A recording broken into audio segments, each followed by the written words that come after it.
Welcome everyone to this event organized by the Center for Philosophy and Critical Thought at Goldsmiths, University of London. My name is Alberto Toscano. I'm one of the co-directors with Julia Ang and Vicky Bell of the center, and it's a real pleasure to have Gavin Walker and Ken Kawashima here with us for a session of our autumn seminar on translating global critical theory. Unfortunately, for predictable pandemic reasons, the last session had to be postponed with Angela Giordani and Hisham Safieddine on the work of Mahdi Amal. So that will hopefully be held in mid-January, I think January 18th, but please sign up to the mailing list and I'll send information updating that, as well as the events will hopefully hold in continuation of the seminar in the next term and possibly the one after.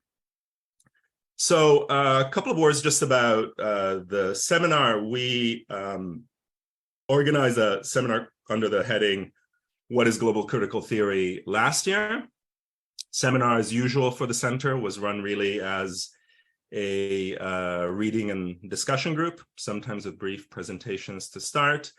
And we decided instead this year to shift the format somewhat to talks and, in the case of today, conversations or dialogues. Last year, part of the genesis of this particular conversation is that we actually had our last two sessions, I believe, of the What is Global Critical Theory research seminar reading group last year, looking at Tosaka Jun in the edition to which Ken co-edited and to which Gavin contributed. And we also looked at the work of Kōjin Karatani, who both of our speakers have worked on, and Gavin most recently has translated and introduced and edited this book, Marx Towards the Center of Possibility. So in the light of that, we thought it would be a really great way of bridging the 2 years of our research seminar to have this conversation with Gavin and Ken, and to explore also some of the themes that we are focused on in terms of this year's seminar. And I guess above all, 2 issues. One is trying to approach questions of translation as themselves, not just technical or artisanal ones, but matters of, let's say, a kind of theoretical and intellectual and even political practice. And given the work that both Gavin and Ken have done as editors and translators, we thought they'd be great interlocutors for that discussion. And also, secondly, perhaps maybe more significantly, to think the very notion, which is of course kind of a placeholder or just a problematic notion of global critical theory, outside of simply diffusionist kind of models, right? Where we sort of try to find the, do contact tracing of Frankfurt in various bits of the world, right? And instead really think about a capacious concept of critical theory that really, for instance, links the singularity of theoretical production in particular conjunctures and places to the engagement and confrontation with the formations of global capitalism and imperialism and so on and so forth, right? So that will be part of our conversation today. So that's just a little bit of framing for those of you who haven't been part of our previous seminars. So just to quickly introduce Gavin and Ken. Gavin is Associate Prof of History at McGill University and author most recently of Marx et la politique du dehors, published by Lux in 2022, and The Sublime Perversion of Capital, published by Duke in 2016. He's also edited numerous books, most relevant perhaps to our conversation is the positions issue co-edited with Naoki Sakai on the end of area, a text that also has a number of fascinating discussions about questions of translation in particular, and also a book called The Red Years, Theory, Politics, and Aesthetics in the Japanese 68, which we might be able to touch on. And as I already mentioned, of course, he is the translator of Kōjin Karatani's recent translation of Marx towards the Center for Possibility for Verso. Ken is associate professor in the Department of East Asian Studies at the University of Toronto. He's the author of The Proletarian Gamble, Korean Workers in Interwar Japan, published by Duke in 2009. As I said, also the co-editor of Tosaka Jun, A Critical Reader, and also editor and translator of Uno Kōzō's Theory of Crisis from 2022, which also includes essay co-authored with Gavin. And both Gavin and Ken produced absolutely stellar entries for our handbook Marxism, which I co-edited with Svenja Bromberg, Sarah Fadis, and Beverly Skeggs, with Ken writing on crisis and Gavin on the national question and nations and nationalism. Again, themes that I imagine we'll probably have a chance to touch on today. So it's a real pleasure to have you both with us, notwithstanding the virtual and geographic distances. And so, yes, I thought maybe we could begin with a brief orienting, or maybe not so brief, orienting or kind of mapping exercise in terms of giving a sense of how you see the specificity and the trajectory of Japanese Marxism, perhaps in relationship to other national formations of critical theory and indeed philosophy, and maybe also give a sense of how you see the kind of periodization or the different conjunctures, right, of those debates, and maybe from there we can move on to a more specific discussions of the three key figures that your work as editors and translators and scholars has revolved around, i.e. Tosaka, Uno, and Karatani. So I'll let either of you jump in, and we can just have a kind of more free-form conversation. So as I said, after 45 minutes or so, we'll open up a discussion with everybody else in the seminar. Though I guess in the meantime, if you have questions you want to throw up in the chat, etc., you can also do that.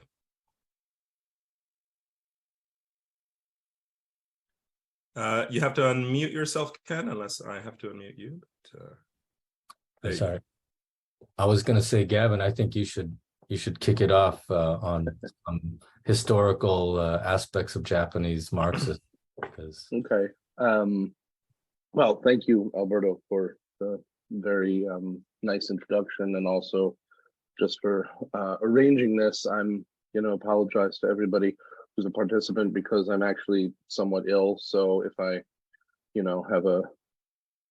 if hoarse tones echo in your ear and I occasionally devolve into large bouts of coughing, I apologize. All part of our new normal, I suppose. I would say a couple things to start. The first is that I think it's good and really appropriate to situate this kind of work that Ken and I have been doing in terms of translation, in terms of kind of attempting to bring certain texts and orientations in the history of Marxism in Japan into our work and into kind of the present within the context of a sort of global critical theory. I think that's very important, partly because one of the things that we've both wanted to do, I think, for a long time, I don't think I'm speaking out of turn in attributing this to Ken as well, is to avoid any kind of sort of orientalizing or sort of exoticist tendency in presenting the history of Marxism in Japan, which is from the very outset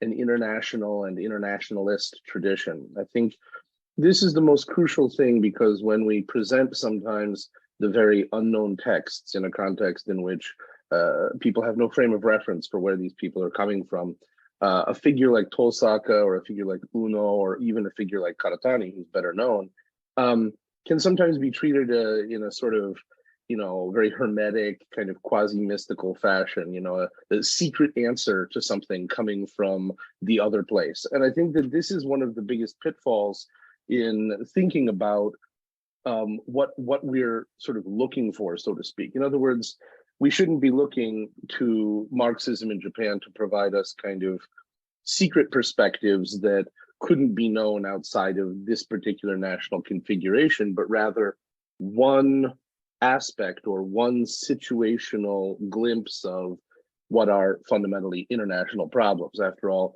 the Marxist tradition itself only grows up in relation to the development of capitalism on a global scale. And in this sense, the problems that were posed in the early 20th century in the history of Marxism in Japan were problems that were of a concern to the entire world: how to characterize the immediate social formation, how to understand where the social formation was tending, how to understand capital's internal tendencies, how to understand the degree to which the existing scenario, the existing cultural forms, the existing economic, social, and political forms had been capitalized, so to speak, and therefore the degree to which the world was trending towards social and political forms that would be sort of seen in Marxist capital. I think I want to mention, because Ken sort of tasked me here with doing the historical kind of background to sort of thinking about Marxism in Japan today. I want to mention basically sort of three things broadly that I think are really critical when keeping this tradition in mind.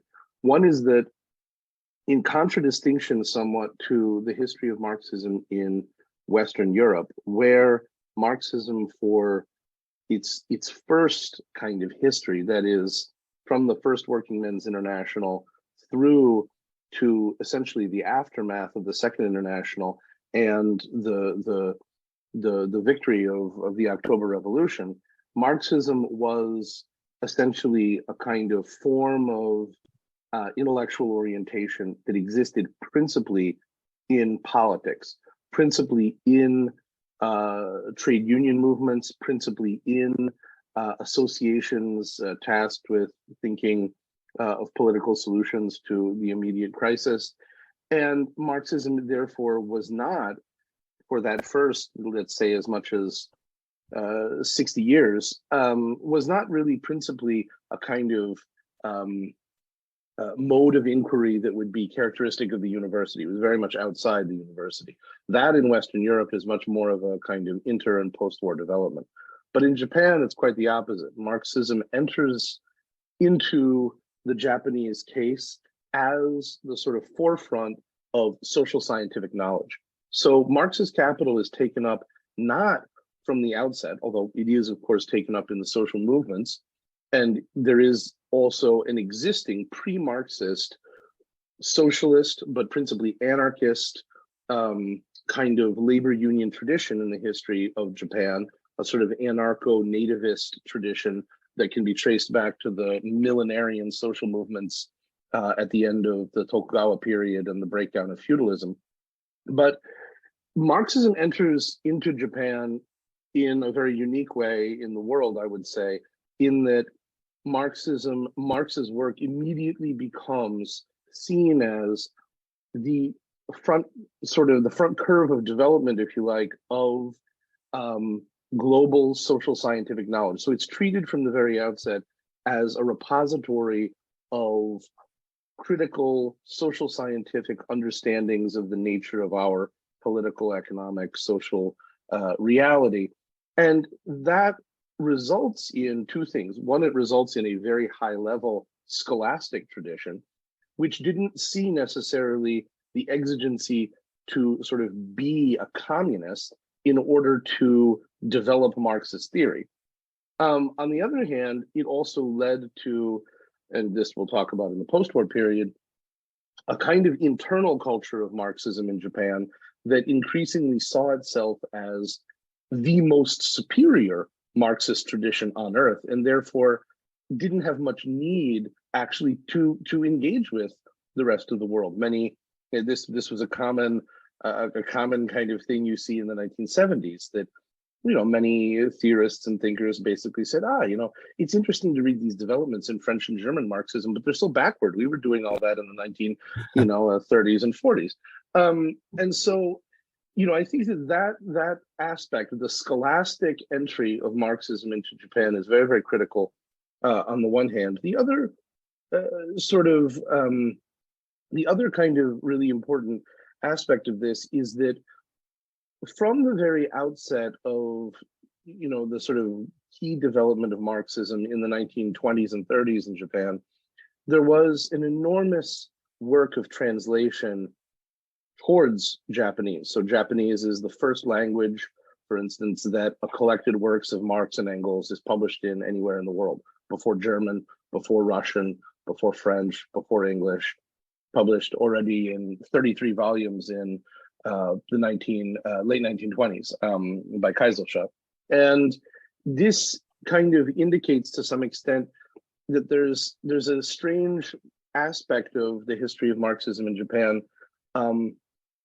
not so different from what's talked about now in the sociology of institutions vis-a-vis Japan as the Galapagos effect. That is the idea that in Japan, due to certain technical and institutional factors, certain kind of phenomena or technologies remain absolutely central with their own pathway of development, quite in contradistinction to the rest of the world. So the classic example in technology of this is the ubiquity of flip cell phones, which existed in Japan, still exists today, long after the rest of the world has given these kind of things up. Similar with the sort of technical systems and so forth. But one of the things that created this kind of, Galapagos effect in Japan is that there is a tremendous translation of the entire world's Marxist tradition from every language you can imagine, including, for instance, translations of texts into Japanese from Persian-speaking world, from the various languages of South India, for instance, from Tamil, from other languages, that created a kind of Japanese as a repository of Marxist thought, quite distinct from that which would be contained in the English language, French, German, etc.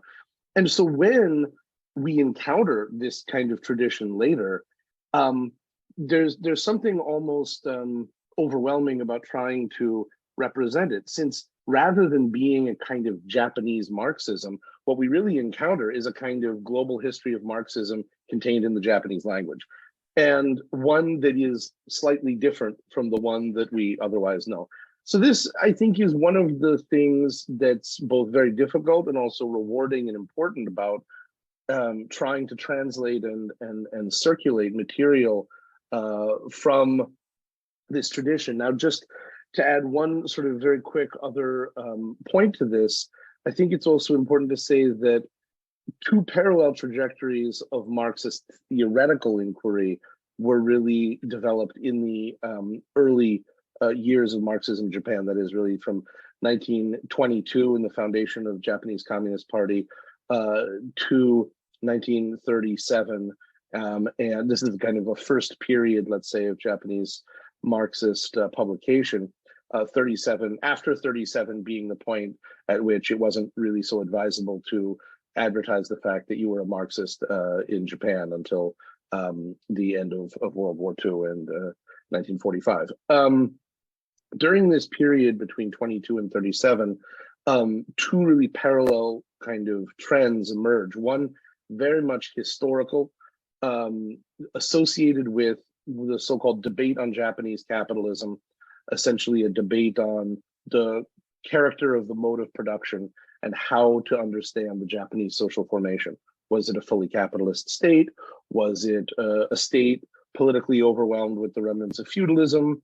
Were the remnants of feudalism themselves levers for the development of the capitalist state? Was Japan becoming Britain? Had the transition from feudalism fully taken place? Had a bourgeois democratic revolution produced a citizen capable of carrying through all the developments of a kind of modern political subjectivity, so on and so forth. And of course, this debate eventually became based on two political lines, one which proposed a sort of two-stage theory of revolution. First, complete the bourgeois democratic revolution from feudalism, then proceed to socialist demands, and another which proposed that this, in fact, was a kind of sort of cop-out of socialist politics, and that one had to proceed immediately towards communist demands in the conjuncture. So this kind of two-pronged debate characterized very much the sort of historical and social scientific side of Marxist analysis. Were the remnants of feudalism present? And if so, how did they function? The second concerned really the history of Marxist philosophy. And there, I think there's less actually work done, because the work done on Japanese philosophy of this period is very heavily centered on the sort of phenomenology of the Kyoto school. But the Kyoto school had Marxist kind of figures in it, Tosaka being the one who actually coined the term Kyoto school, and others such as Kakeyashi Akihide and many other figures who kind of coalesced around, in some senses, the developments in Soviet philosophy of that time period, but also interlocutors of Karl Korsch, people who had been working in Europe, particularly in Germany in the early 1920s. And so these, sort of two trajectories, one concerned really with the philosophy of social science and the character of the mode of production, and the other really concerned with the character, the philosophical investigation of the form of the modern subject and its relationship to the Japanese kind of landscape. So this is a kind of very, very broad overview of the historical background of Marxism in Japan. I've written sort of various places, actually maybe most accessibly a long interview in the journal Spectre that sort of traces a lot of this history. I think that it's a really important background for where these later thinkers, even such as Karatani, come from, that why the obsessive concern with modes of production and so forth, which is, to be fair, a fairly esoteric debate now in the European languages. But I think that it's an important part of what and how the sort of Marxist tradition in Japan formed. But I'll let Ken talk for a while now, because I can be too long-winded. Oh, no, not at all. Not at all. I really appreciate that. And I would just say, thanks for inviting me. I've actually learned so much about Marxism in Japan from Gavin and his work. I was trained in history to be a historian of modern Japan. And I came to Marxism in Japan kind of through doing historical research about the colonial situation in Japan, but I steadily learned about Marxism in Japan as I was doing this historical research, and it really shaped and helped me do historical analysis. And it also made clearer how and why people like Karatani were doing the things he was doing in the 90s when I met him and began reading his work seriously. And I was able to kind of piece together this long genealogy of Marxism in Japan, which, as Gavin said, was kind of always kind of on its own in some ways. And yet at the same time, translating everything, this huge translation industry in Japan, Marxism was definitely part of that. And yet, I think the key thing that I has made a lasting impression is what Gavin mentioned in Japan in the interwar period, this huge debate on capitalism, Nihon Shion Shugi Ronso, and the two factions or schools of thought and research that developed out of it. It just it was such an important debate, and it influenced so much Marxist thought in Japan that it carried over into the post-war period as well. And I think that history really reveals something unique about, maybe not unique about Japanese Marxism, but it somehow lays out problems very clearly in terms of how to think of Marxist theory, especially Marxist capital, how to what extent can one read capital and try to analyze the present conjuncture, having read capital, what might be some of the pitfalls of doing that. And so someone like Uno Kōzō, who was kind of tangential to this debate, I think he saw some of the pitfalls of that debate on how to read capital, and he argued that we should supplement our reading of capital with, for example, Lenin's analysis of imperialism, the highest stage of capitalism, and to then create a whole methodology for political economy, but which could then be ultimately useful to make concrete analyses for social movements and to advanced socialist and communist struggles with concrete analysis. So the question was how to produce concrete analysis that could advance these movements in Japan, and that was a big theoretical problem that I think the Japanese debate created or became aware of certain methodological problems, and that these problems sustained Marxism in Japan well into the post-war period, where then we start to see it, I think, perhaps splintering or getting into the May 68 moment, becoming experimented with and on. But nonetheless, it's been a very deep and long history. And the first thing I just wanted to say, also to kind of echo Gavin's point, and as someone who's in East Asian studies, for example, we still haven't gotten beyond many of these problems of the West and the rest, the West and the East, the West and Asia, and the problem, and Marxism in Japan perhaps has not totally overcome that binary itself either. So it's not.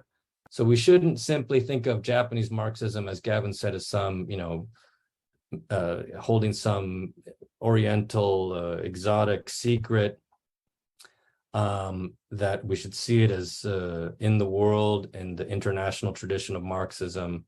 On the other hand, there is a problem also in Japanese Marxism, which kind of tends to, I think, occasionally, or maybe not so occasionally, kind of internalize this binary as well of the West and Asia, say, or the West and the East. That's a question that I still don't know how to overcome. But in any case, we need to be, I think, attentive to this problem of how even in Marxism, the problems of these binaries of the West and the rest and so on still linger on, and we should try to do everything we can to overcome them. And I think eventually talking about questions of translation can also perhaps help chip away at that binary, so that we don't tend to treat Japanese Marxism as just some weird formation. I mean, for example, I've been to conferences in France where I get lumped into a panel with all Japanese Marxists, and people think like, who are these people, or like what's going on? And that's so weird. Marxism in Japan. how strange. It must be so bizarre. And actually, it's not bizarre at all. It's just very, very under translated, under research, especially in the English language world. And what I realized was that there was only really one meaning for me to continue on as a historian of modern Japan, which was to simply do more research in Japanese Marxism. That's the only thing I thought that had real meaning. And that's partly why I translated Uno Kōzō's book.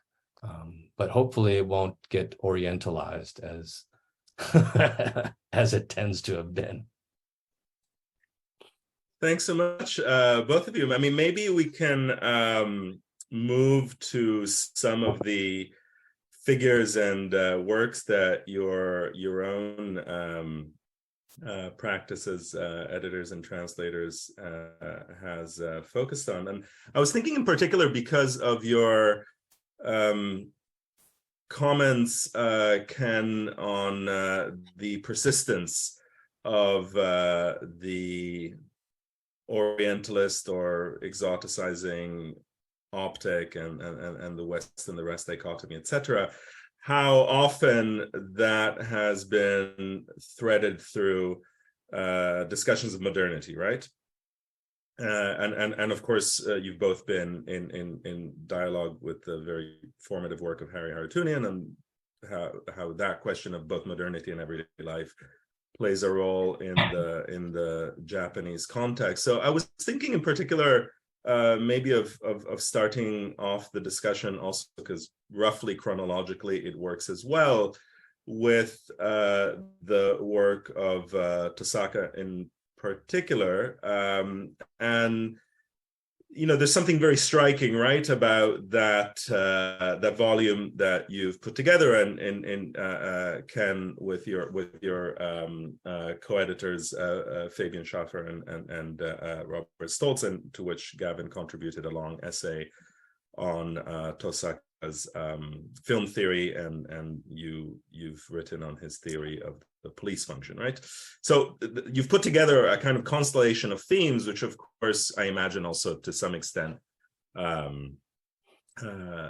deliberately, in many ways provides a very interesting counter, but also echo of themes that would be really familiar, right, from the annals of critical theory and indeed interwar European Marxism, right? So everyday life, cinema, debates on fascism that we will touch on, and so on. And so, yeah, I was, and indeed, really crucially, actually, I guess in the case of Tosaka, the theory of technology, right?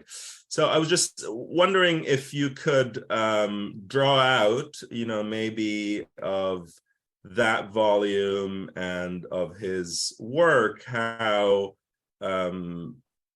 his own trajectory can give us an insight into the formation of Marxism and what it means, how we should understand maybe this kind of bizarre sort of recognition, refraction, but also estrangement effect, right? That somebody who's grown up reading, likely in translation, Adorno and Benjamin, or indeed Henri Lefebvre, or whatever, has in encountering this work, right? And how that is also, as translators and editors, right, a conundrum to what does one do, right, with that kind of, in many ways, provincial North Atlantic recognition effect, right?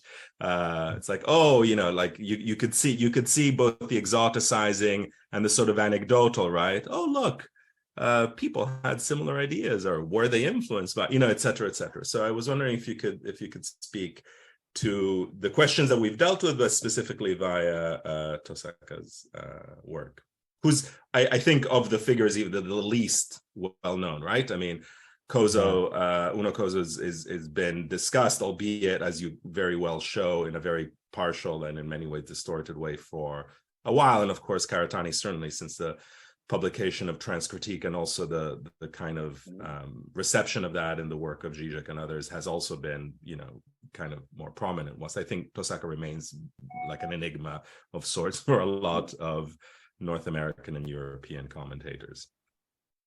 Yeah. Do you want to talk? Do you want to go, Ken? Well, I could just say, I mean, as one of the editors of the book, I could say a few things and then pass it off to you, Gavin. How's that? I mean, I came to the book, as you said, through my teacher, Harry Haratunian, and I think for Harry Haratunian, who is a Marxist, Japanese intellectual historian, he found something in Tosaka's work that had been forgotten, not only certainly in the very provincial field of Japan studies in North America, but also in post-war Japan, a total forgetting of this figure from the pre-war period. And the most meaningful thing about Tosaka's work for me was his relentless critique of Japanese fascism as what he calls Japanism or Nippon Shugi, and writing this as a philosopher at Kyoto University, in some ways kind of parallel to the debate on capitalism in Japan, which was really occupied by economists. So Tosaka wasn't really engaged in that debate directly. He was more of a kind of cultural Marxist or a Marxist philosopher.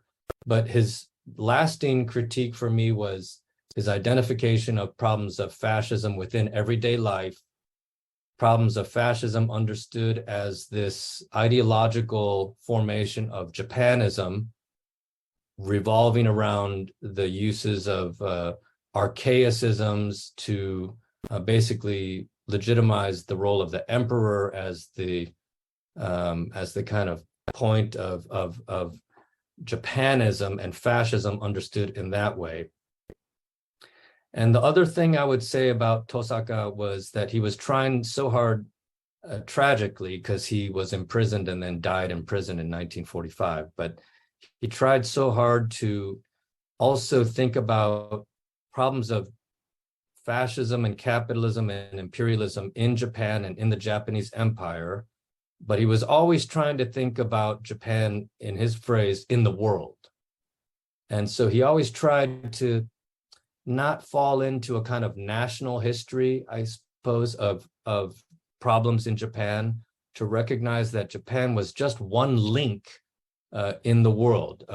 What's that phrase he had? Ikkan toshite no sekai no ikkan toshite no Nippon, something like that. Japan is just one link in the world. There's nothing really special about it, as it were.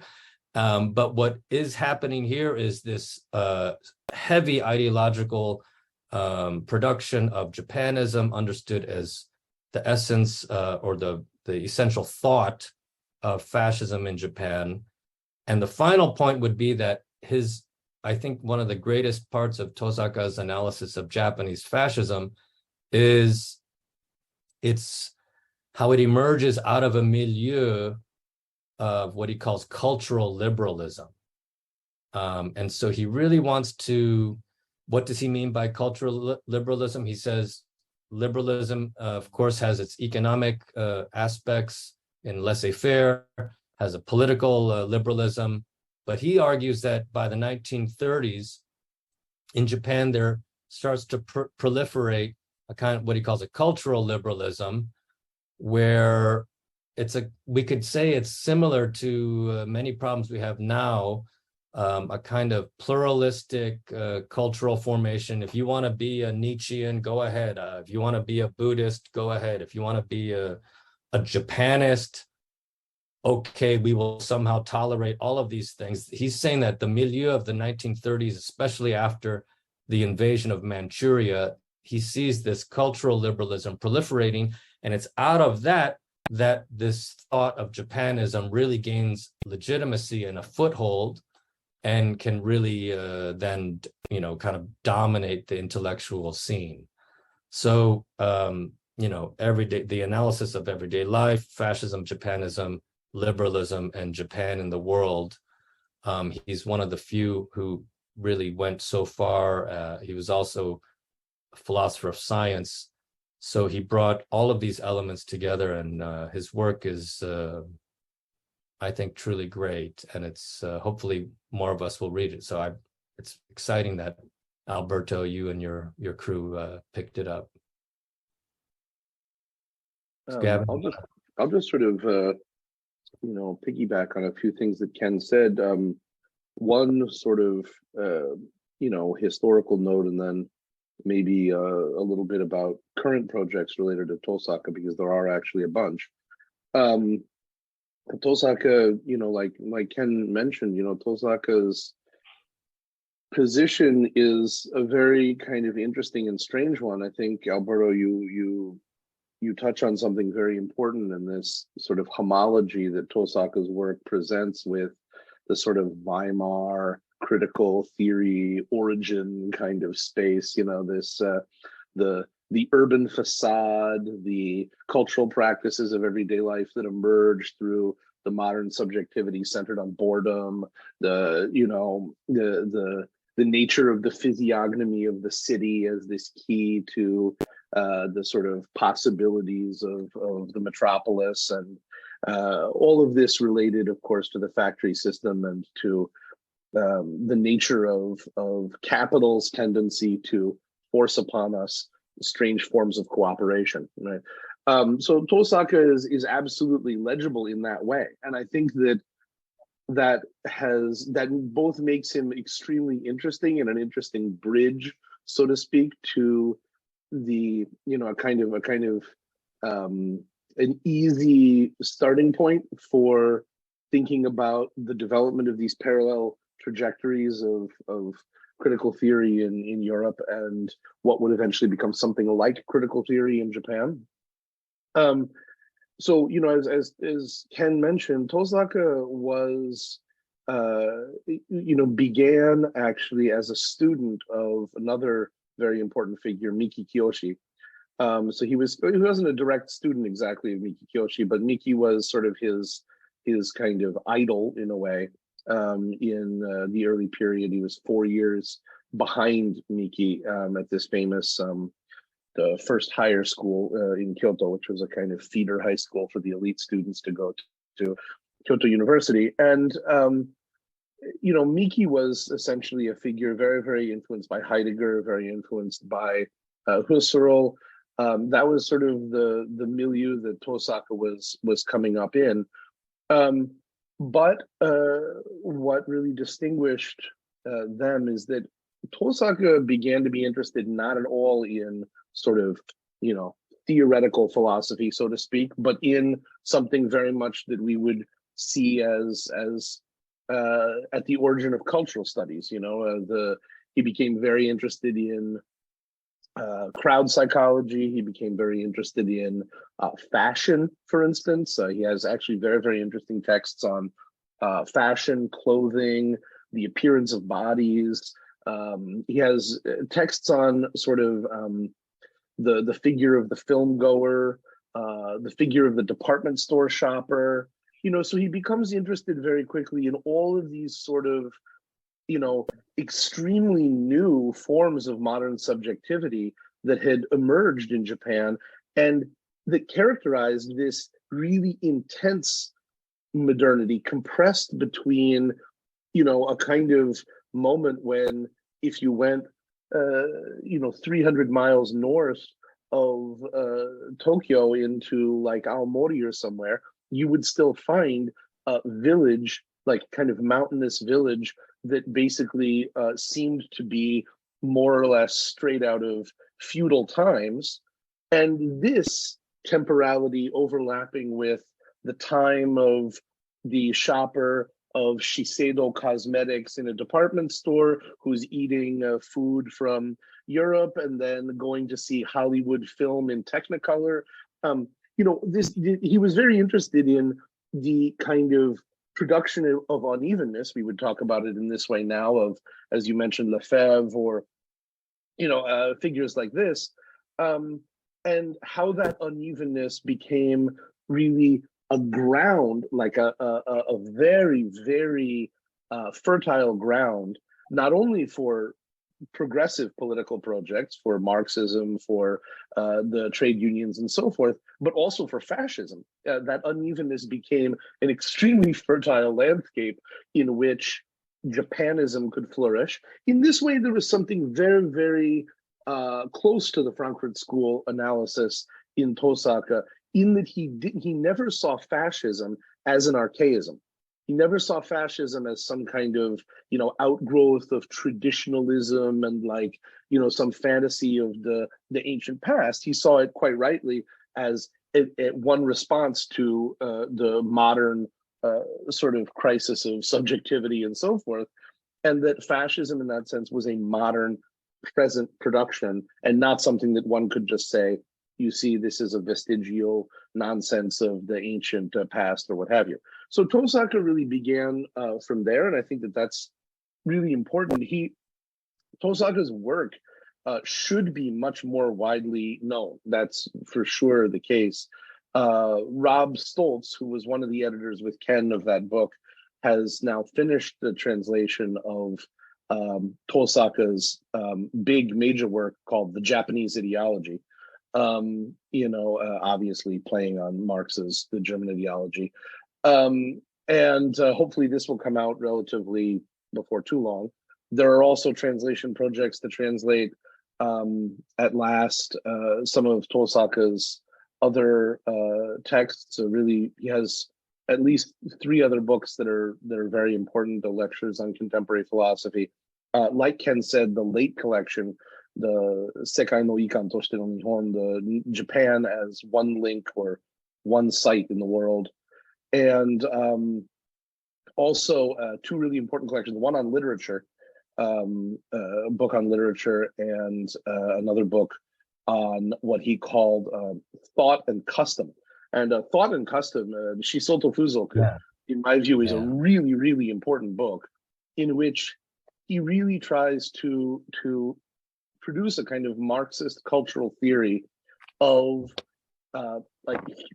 basically customs and habitual practices. This is where he has the analysis of the department store shopper, discussions of the relationship, for instance, between clothing. He has actually very, very interesting reflections on gender in this text, which I think are quite kind of, they read as very old today, but they're actually very, very important. He writes sort of on these questions of gender presentation, actually in the city, and he writes these very interesting texts on the force of the police as an entity designed to detect abnormalities amongst the citizenry. And this kind of analysis is very prescient in many ways. I mean, we're talking about the late 1920s, early 1930s, in which he's writing, literally 100 years ago now, practically. So Tosaka is a very, very interesting figure, I think, who, Ken's right to say that he was a little bit forgotten in post-war Japan. But today he kind of reappears as this kind of precursor of, or almost figurehead of a tradition of Japanese critical theory, and particularly the critical analysis of society from a Marxist perspective that was not located in either one of these 2 things, sort of pure theoretical philosophy or the kind of social history of the Japanese social formation.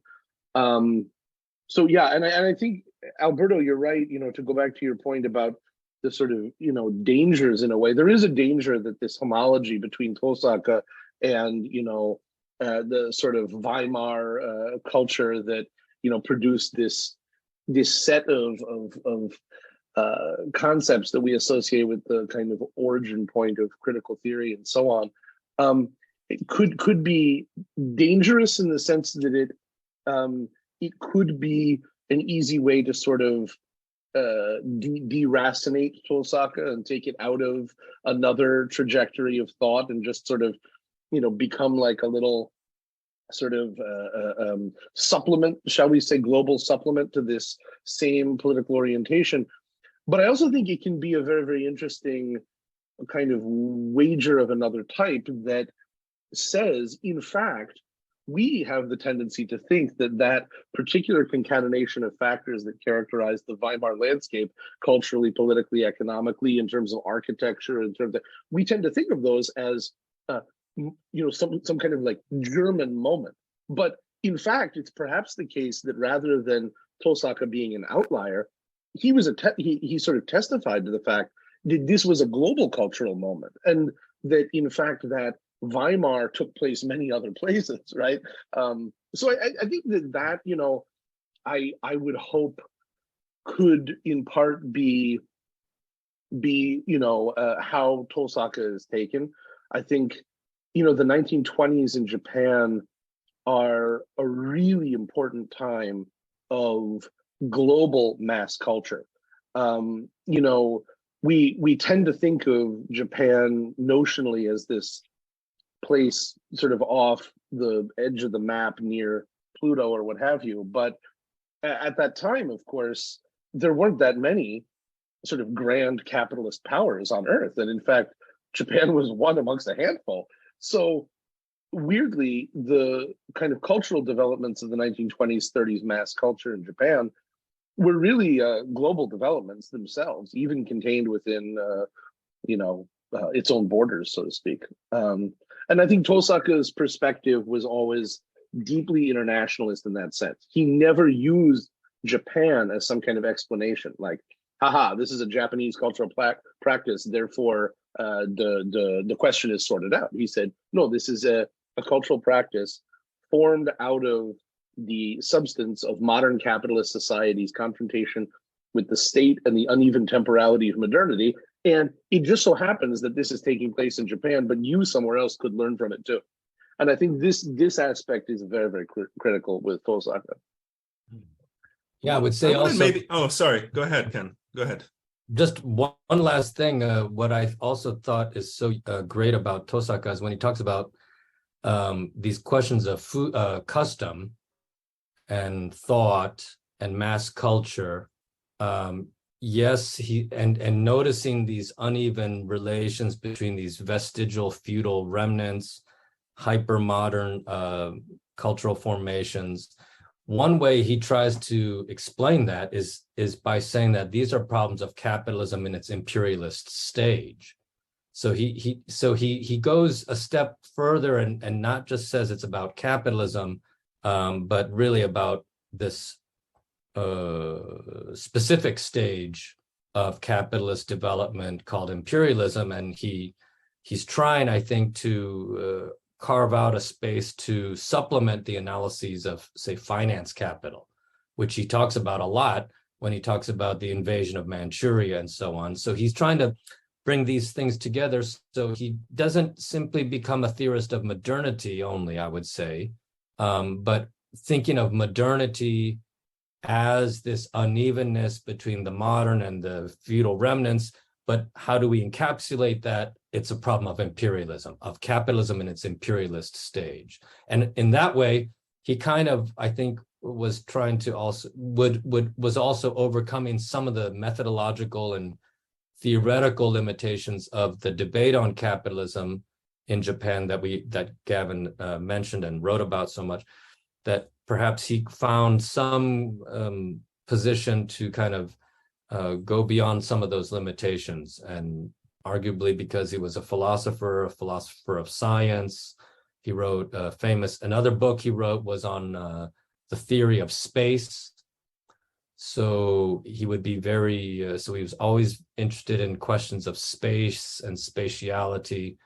And perhaps that's what allowed him to kind of grasp the problem of capitalism in its imperialist stage in Japan as one link in the world economy. Yeah, I just wanted to say that. Yeah.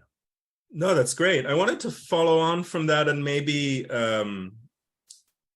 expand the purview of the discussion of the Japanese ideology, Japanism, Japanese fascism, emperor fascism, beyond just the discussion of Tosaka, because I think there's something really interesting about thinking in conjunction. That whole field of lived everyday and cultural non-contemporaneity, to borrow the Blockian term, which seems very relevant to some of the aspects that both of you have brought out in terms of fashion, in terms of other dimensions of everyday life, but also then the production of unevenness at the level of capitalism as a world reality, right? As a kind of world system. So, and clearly there's something about the gestation and emergence of fascism that is very specific, right, to the interlocking of modernity as unevenness experienced in the domains of everyday life and technology and culture, and imperialism, right? Imperialism and colonialism. You know, obviously, you mentioned Manchuria. So I was just wondering if you could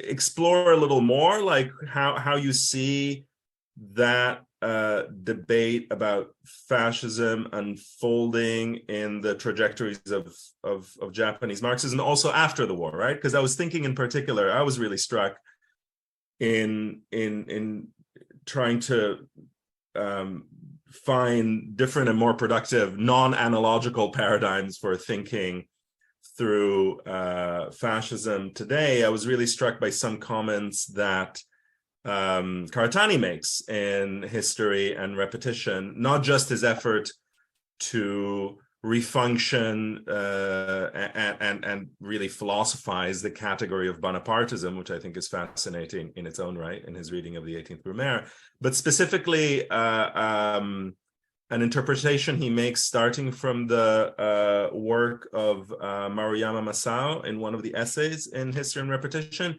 And I was mentioning this because Gavin talked about these two tracks, right? And one of the tracks is the philosophy of the subject.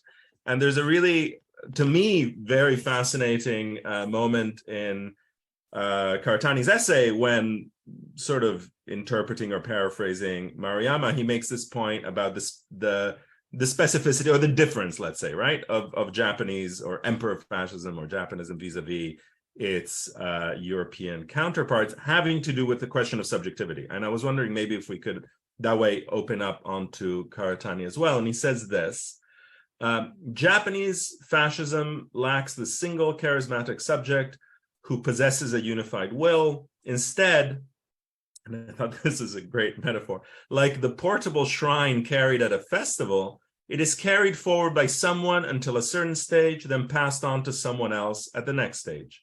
However, if we understand fascism within its process, we can view the process of multiple differing subjects substituting for one another to achieve a single goal as being equivalent to the process of a single subject continually changing over time. For the purpose of achieving the counter-revolution, it does not matter who the subject is, which frankly I thought was in 8 lines like a far more interesting theory of fascism than like 99% of what circulates for such at the present time, right? So maybe this allows us to bridge that question of Japanese critical theory and fascism, Tosaka, and then the question of the subject, right, as a theme within these traditions. Absolutely. So I mean, I think you really hit on a nexus of things that are really interesting in relation to sort of thinking from Tosaka and from that period to Karatani, because Maruyama Masao is a very important figure in there. So Maruyama, for those who don't know, Maruyama was sort of one of the, I would say, 3 or 4 kind of extremely important immediate post-war intellectuals. It used to be said that the kind of great intellectuals of the immediate post-war period in Japan were Maruyama in sort of political thought, Uno Kōzō in economics, and what's his name? Ken, No, Hiromatsu. no, not Hiromatsu, the guy who was the disciple of Yamada Moritaro. All the stuff on civil society. Anyway, regardless. Oji. Oji. So I think one of the things that's really interesting about this thing that Karatani is taking from Maruyama is that Maruyama was very, very influenced. In fact, he was essentially a kind of, I don't even want to say unspoken because it was spoken. He was a kind of quiet disciple of Yamada Moritaro, who was this sort of major figure of the so-called lectures faction of that debate on Japanese capitalism, the guy who really proposed this theory of what he called Japanese style capitalism, which he considered to be semi-feudal, semi-serfdom. So in other words, Yamada really was one of the theorists who proposed this kind of two-stage revolutionary process. And above all else, he was somebody who basically argued that Japanese capitalism came into being through its sort of utilization of the feudal power, not through breaking it. So Maruyama's work tended to also kind of be a kind of correlate to this type of economic analysis. Maruyama basically believed to some extent in some kind of Japanese essence, famous for, these kind of phrases you'd say, if you strip out all the Chinese influence from the ancient texts and you strip out Buddhism and you strip out, everything that comes from international trade and you strip out the history of capitalism and you strip out everything else, nevertheless, here in Japan, something remains. He would always say things like this. So he really believed in this, but one of the things, of course, that is true about that kind of, to go back to your link to the colonial situation and to Tosaka, is that Yamada Moritaro's theory of Japanese capitalism, which was an influence on Tosaka as well. You can see this from Tosaka's book reviews later in 34, 35, around then. Yamada's argument was a very specific one, that basically Japanese capitalism had built itself on the basis of the existing feudal power, and that Japanese capitalism was fundamentally military in nature, military imperialistic. And in order to be a military power, you need to do two things. You need to do, first of all, you need to have some kind of national army. So this is the Meiji conscript army at the beginning of the modern period. And you need to engage in massive munitions manufacturing. So Yamada's argument was that the inability to overcome the feudal remnants of Japanese society led directly to the necessity of Japan as a kind of military fascistic government, a specifically military-oriented one where heavy industry would be based on munitions manufacturing. If munitions manufacturing is the center, it brings up three developments. Mining and railroads become like the key industries, what he called. And there's nowhere you can do this on the archipelago of Japan, so it necessitated the turn to imperialism, right? I mean, it's a very deterministic and whatever kind of theory, which leaves off a lot of political factors. But in the background of that was this idea that Japanese modernity could only ever have been colonial modernity, that Japanese modernity, in order for Japan to exist as a modern power, it had to become an imperialist power. And we have to remember, of course, that Japan becomes a modern state in 1868 in the Meiji Restoration, the high moment of imperialism, globally speaking. So compressed into this period is the formation of the nation state, the kind of abortive transition from feudalism, and the immediacy of entering world capitalism at the stage of imperialism.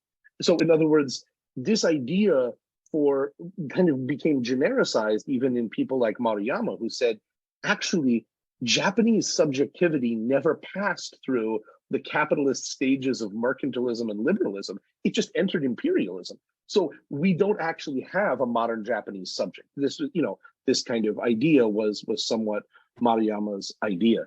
And of course, there's two aspects to that. It's on the one hand, it's a defect, but in a weird way, it can become a kind of narcissistic claim as well. The one that says our subjectivity is special, right?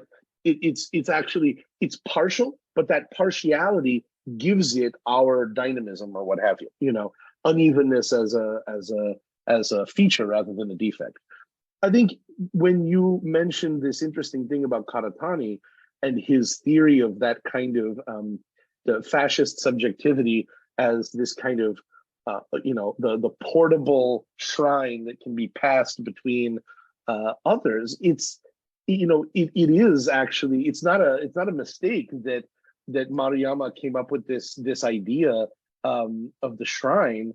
That's not an error either. It comes from this idea that the emperor, this kind of empty subjective figure at the center of the social order, that figure is the kind of modern subject for Japan, a placeholder for the modern subject. This is why the characteristics of the emperor system were so important to Marxists in that early period, because the emperor system was mobilized as this lever for capitalist development. Literally, we will not pay you a proper contractual wage, but we're now a modern state.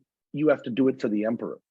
So actually, our teacher, Ken, and my teacher, Yutaka Nagahara, famously argued that the emperor system, therefore, was an economic apparatus for the reduction of transaction costs on ground rent.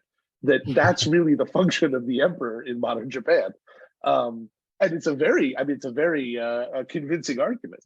But no, I think that it's interesting because there, Alberto, I think you find in that quote from Karatani something that ties this entire thread together, because Maruyama is a link to the debate on Japanese capitalism.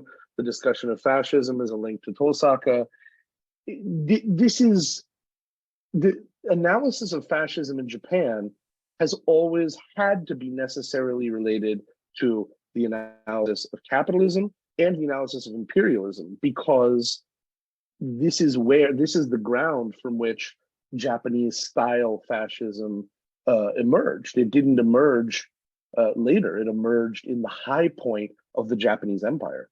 And that entire history of the Japanese Empire today is also deeply repressed, on a certain level in Japan. I mean, this is, Japan was a multi-ethnic, multinational empire. And then in 1945, with the help of the Supreme Command of the Allied Powers, had to sort of renationalize itself and become Japan again, or become a Japan that it never had been in the first place. It brings up, I think, the richness of the Marxist traditions tarrying with the question of fascism in Japan, because fascism was something very, very close to the formation of the modern state itself, and very deeply and fundamentally linked to imperialism. And after all, this is one of the things that falls out of modern theories of fascism very, very quickly today, is the link between fascism and imperialism, or fascism and colonialism. Oftentimes fascism today is seen as some nutty deviation of people who want to go back to a golden time of the nation, but they seem to have forgotten 300 years of the West's practiced dehumanization of the rest of the world as a great laboratory of understanding how to dehumanize your own people. Anyway, I think I've gone on far too long, but I like that point of connection between Maruyama and Karatani as well. Ken, did you want to? Yeah, I guess what then we'll open it up to some questions after.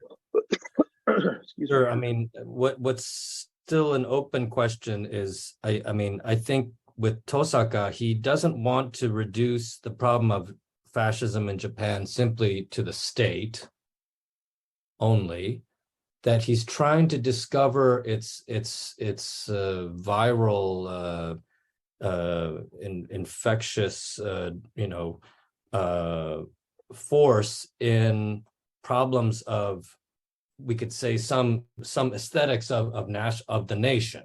And I think that would be a connection to, but not naturalizing the nation of Japan. And in that sense, I think Tosaka is probably maybe different from Maruyama, perhaps. But in any case, what I thought is productive about Tosaka's analysis of fascism is that he's really trying to guide us into thinking of the problem of fascism not as derivative of the state form, but if anything, the nation form and the problem of capital. So I just wanted to, put that on the table as, I think, a key intervention that I think is useful for us today as well. Yeah. Great. Thanks, Ken. I'll just open it up to our audience now. If anybody wants to, you can feel free to turn on your screens and your sound and chime in. Or you can put questions in the chat if you're feeling a little shy.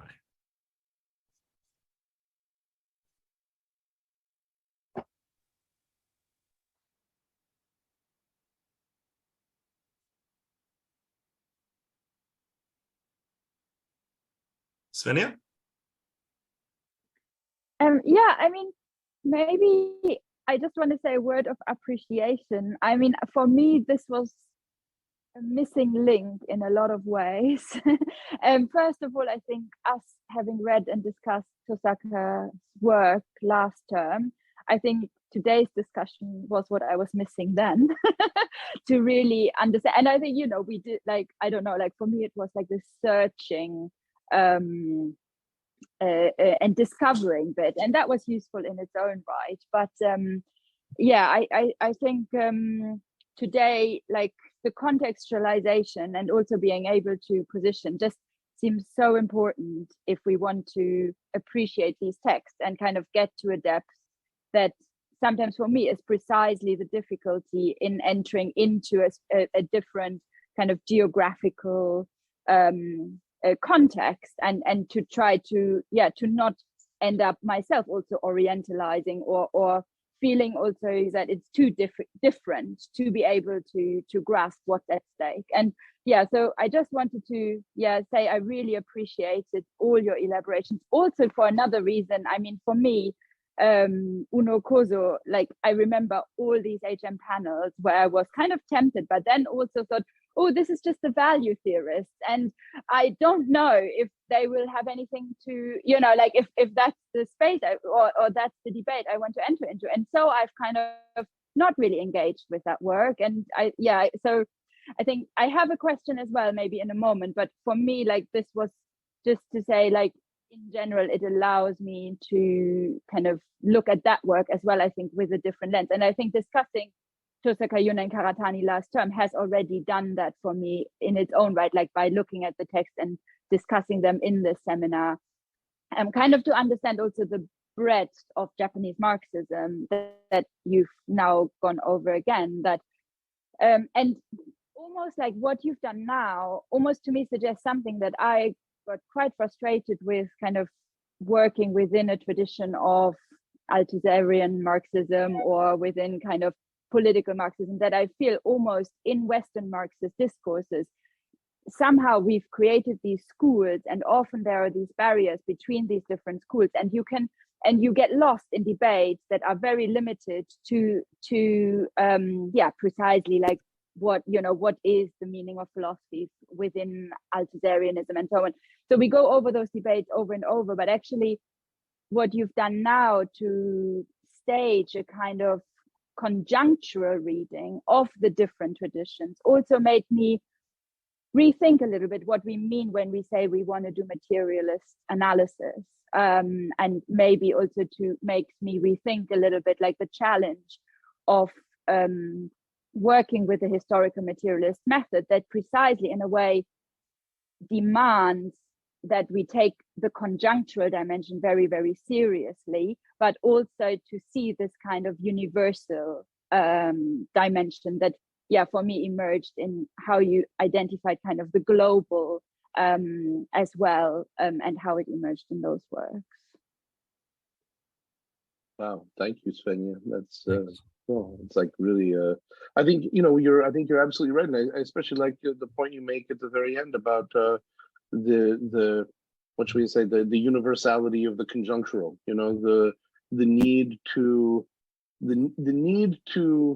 take seriously the conjunctures of philosophy and the conjunctures of intellectual history, while seeing in those instantiations of global questions, rather than sort of taking the conjuncture as both, a kind of instead of taking the conjuncture solely as the local. I think that this is really crucial, and actually largely what I think Ken and I, and some others too, have been trying to do in relation to the history of Marxism in Japan, is almost just to say, let's work on these texts almost without distinction, alongside the Althusserian direction, alongside other kind of traditions in the history of Marxism, without sort of excessively Japanizing them, so to speak, but to use them as texts of philosophy first and foremost. So I mean, I think we're still hoping to do a lot more of that, and in fact, there's a lot of translation projects out there. So we'll hope to keep putting stuff out if we can bear the brutality of the labor of translation anymore. Or maybe we just have to get other people to do it now. Jacob? I would also say that. Oh, sorry, Ken, go for it. I just wanted to just say, in light of Svenja's comments about the conjuncture, for me, also Karatani, there's something about Karatani that also really is important about making us aware of that conjuncture. And part of it, I mean, especially when he came to the United States in the late 90s and was really hammering away at his unique version of Marxism with his analysis of the mode of exchange, and articulating and kind of teaching people like me who were at the limits of what I thought I could learn about Marxism through figures like, as you said, Althusser, but also trying to work between Marxism and a lot of Foucauldian analyses, and seeing all these kind of silos between Marxists and Foucauldians and all the schools here. And someone like Karatani, because he's kind of a renegade, he calls himself a sprinter, he kind of sprints between different positions. And he would say to me, like, I'm like a rhizomatic sprinter, and he would kind of riff off of things, and we would hear these connections through him for the first time, for me at least. And so that was a unique thing that made me more aware of this conjunctural thing that you're talking about.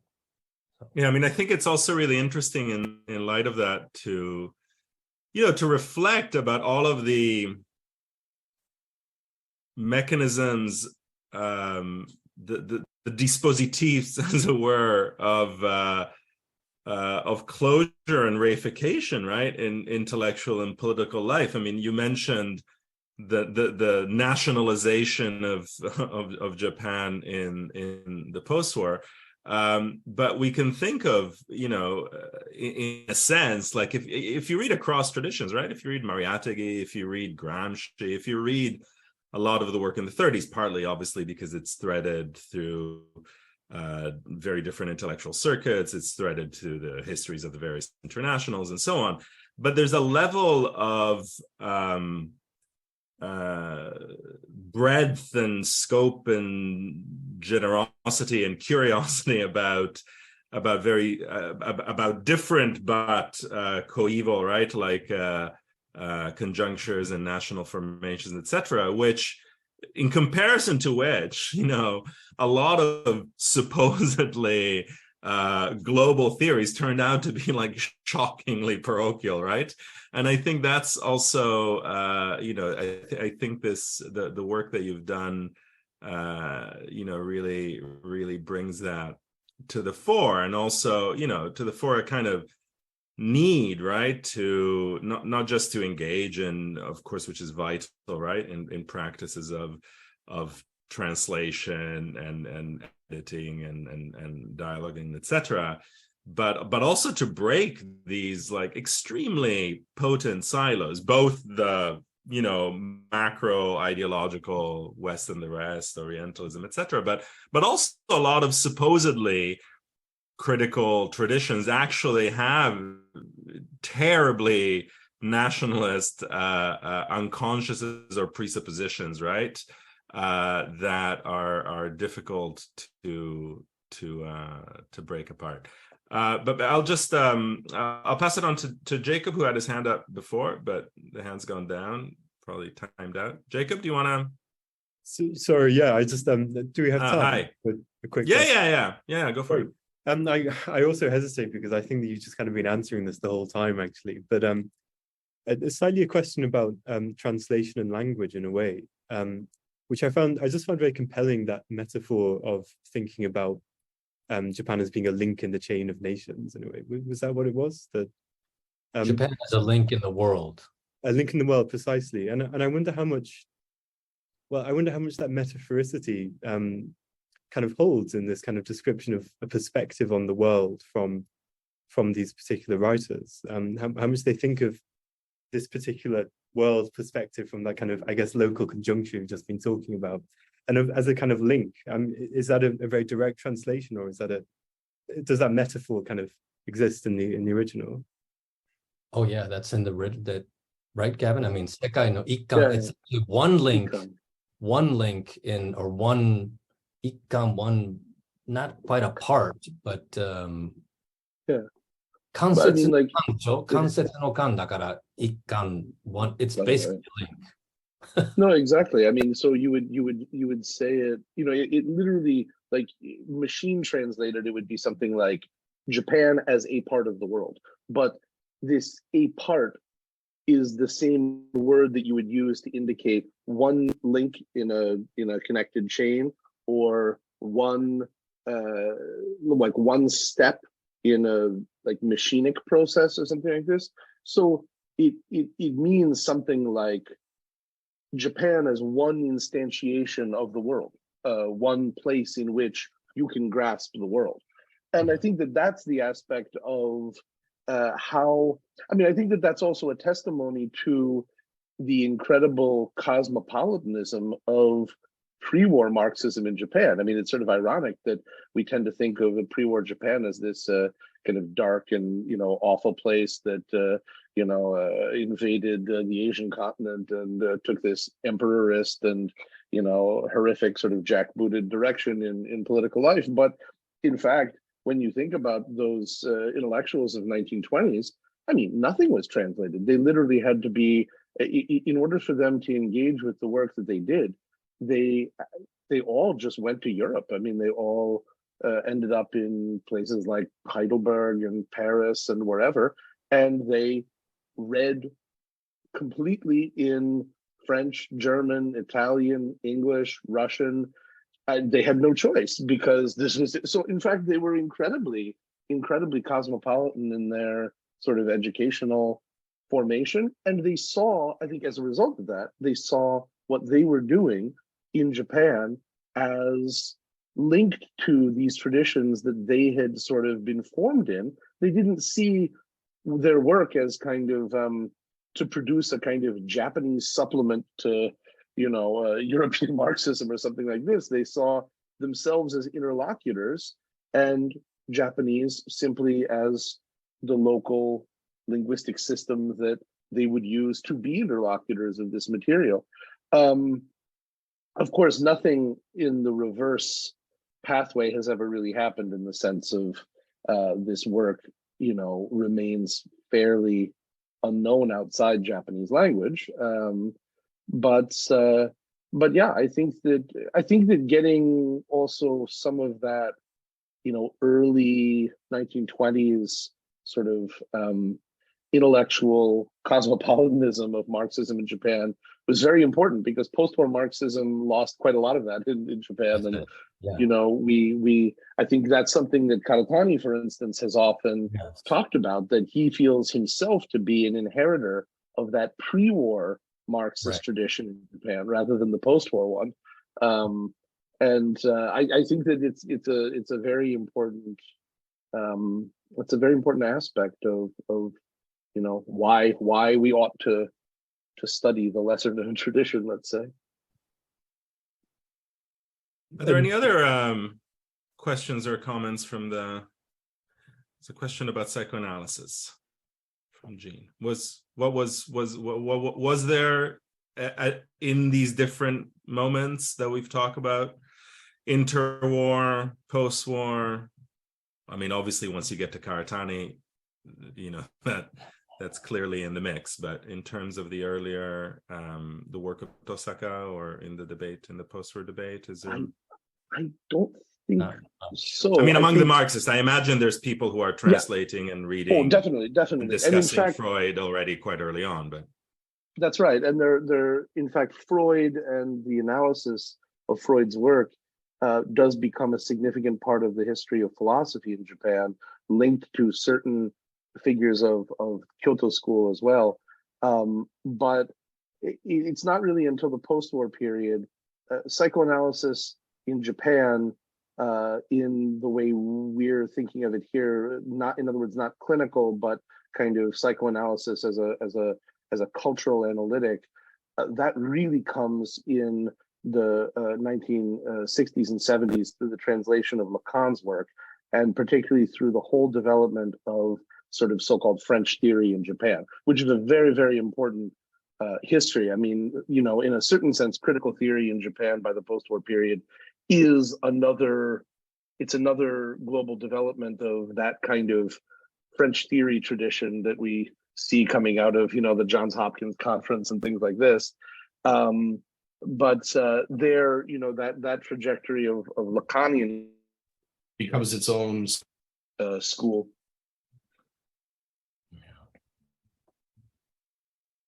Anyone else? Well, if there's another question. Was there a reception of the German critical theory tradition?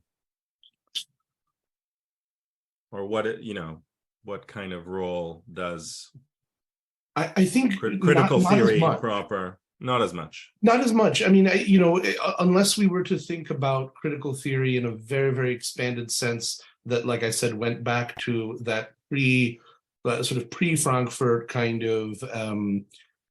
Certainly, there's a huge reception of figures like Benjamin and so forth, but Adorno and Horkheimer less so. Adorno studies in Japan, I think, are a little bit highly specialized. I mean, some of this actually has to do with the peculiarity of the post-war Japanese critical theory, which was extremely French-oriented. And that has to do with the history of Japanese Francophilia, to some extent, which is a very long and developed tradition, which itself sort of comes also from the history of French Japanophilia, Japonism, and all this kind of business in the early 20th century. But even today, for instance, certain cities in Japan like Kyoto, nobody can bypass the kind of cultural presence of French and French language. I mean, it's everywhere, and it's a really kind of key part of the history of Japanese intellectual life, I think.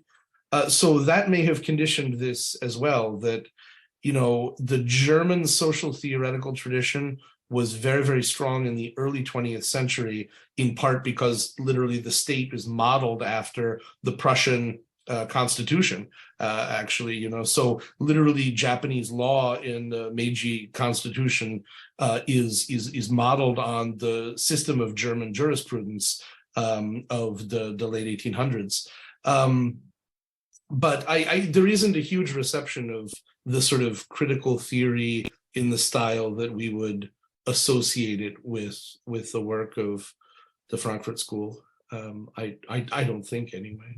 I don't know of either. But I also think, how can we explain that? I mean, I think the French interest is one thing, but I can't help thinking that one reason would be that in post-war Japan, the Japanese didn't confront their pre-war experience of fascism to the same extent, or were encouraged to the same extent that perhaps they were in Germany. And so this also explains why there's this weird kind of absence of rigorous critiques or rethinking of fascism, except perhaps for Maruyama. But in general, there's a kind of a weird absence of it, of thinking about pre-war fascism, reflecting back on it in a rigorous way, which probably has to do with the way Japan was subjugated by the U.S. to such a deep degree, where Japan was actually kind of encouraged by the U.S. to basically not critically reflect back upon its pre-war fascist expressions, its racisms. The Americans basically implicitly condoned that, and as long as Japan wouldn't criticize the Americans for subjugating Japan under American imperialism, this was a kind of tacit, grotesque but tacit quid pro quo, I would say. And perhaps that has something to do with, combined with Japan's own, I think, nationalist formations within fields of Marxism in the post-war period, much less cosmopolitan than in the pre-war period. I mean, these perhaps might help explain why there's such a weird vacuum around German critical theory. Chrissy has a question. What's the epistemic status of Japanese Marxism in the academy in Japan today? Is that too seen as esoteric, like in the Japanese university? I don't think, I think Japanese Marxism doesn't exist in Japan in the same way that sort of French Marxism doesn't really exist in France. It's just Marxism. And so the difference is that in Japan, in the French Academy, Marxism barely exists. Either, well, so of course, but you know what I mean. I mean, in the sense that you don't need the national predicate exactly. And I think that so it has to do exactly with this kind of this question of producing a tradition rich enough to sort of substitute for the entire world's Marxism. One has debates in the history of Marxism in Japan that are understood as the formative debates of Marxism. They wouldn't be familiar to someone working in French or German, but they would be, you would read figures like Uno, and you'd read figures like Hiromatsu Wataru, and you'd read many others of the post-war period, for instance. And that would just be Marxism. So I think, now, the history of Marxism in Japan is not I don't want to misrepresent this somehow and suggest that, under every rock is a person studying the history of Marxism in Japan. It's certainly not the case. I mean, we're talking about still on the scale of overall intellectual engagements, a relatively obscure field of inquiry. But an alive one, certainly not a dead one in a sense. Svenja?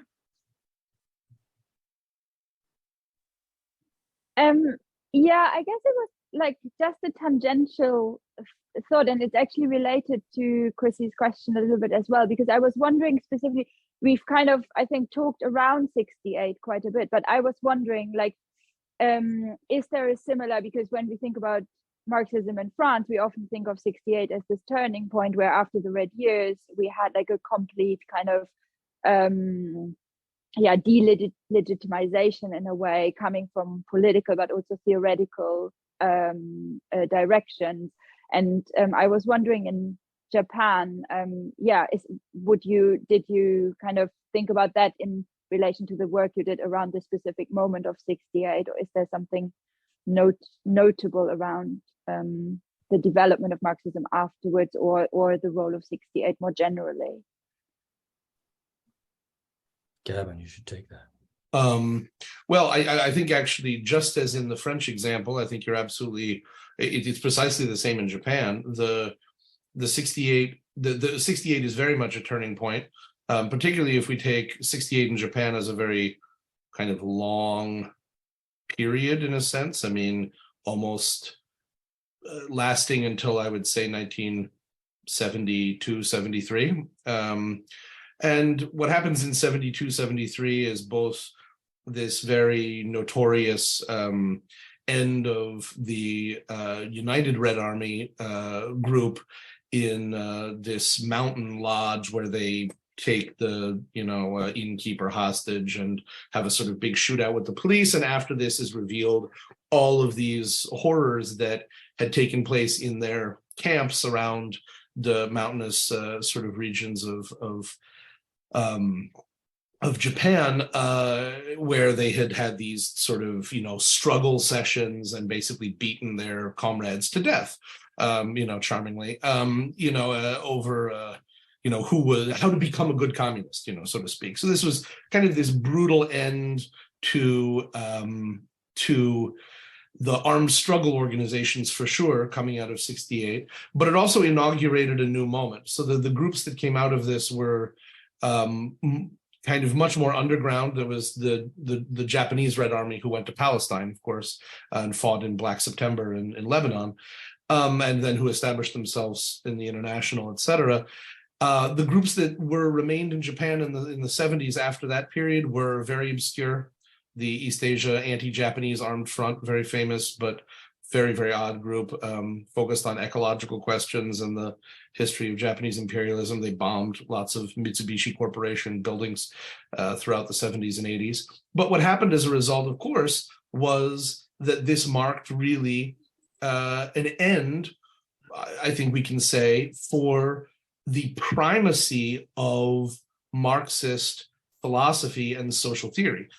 Very clearly, there is, of course, another movement history, and all of these obscure organizations still sort of putter on in kind of, varying degrees of sort of decrepitude. But, for the intellectual side of things, there was very clearly a pulling away from Marxism, and, a sense that Marxism, in these classical, the God that failed and so forth, there was a kind of idea that you could point to these failed social experiments and see an end to Marxism. And I think that is a very, very important moment for the history of Marxist inflected critical theory in Japan, because it's exactly at that moment of 1973 or so that a kind of new Marx comes out. That's exactly the moment when Karatani publishes the book I translated, the little book on Marx, called Marx Towards the Center of Possibility. He puts it out in 1974, 1 year after this kind of end of the New Left.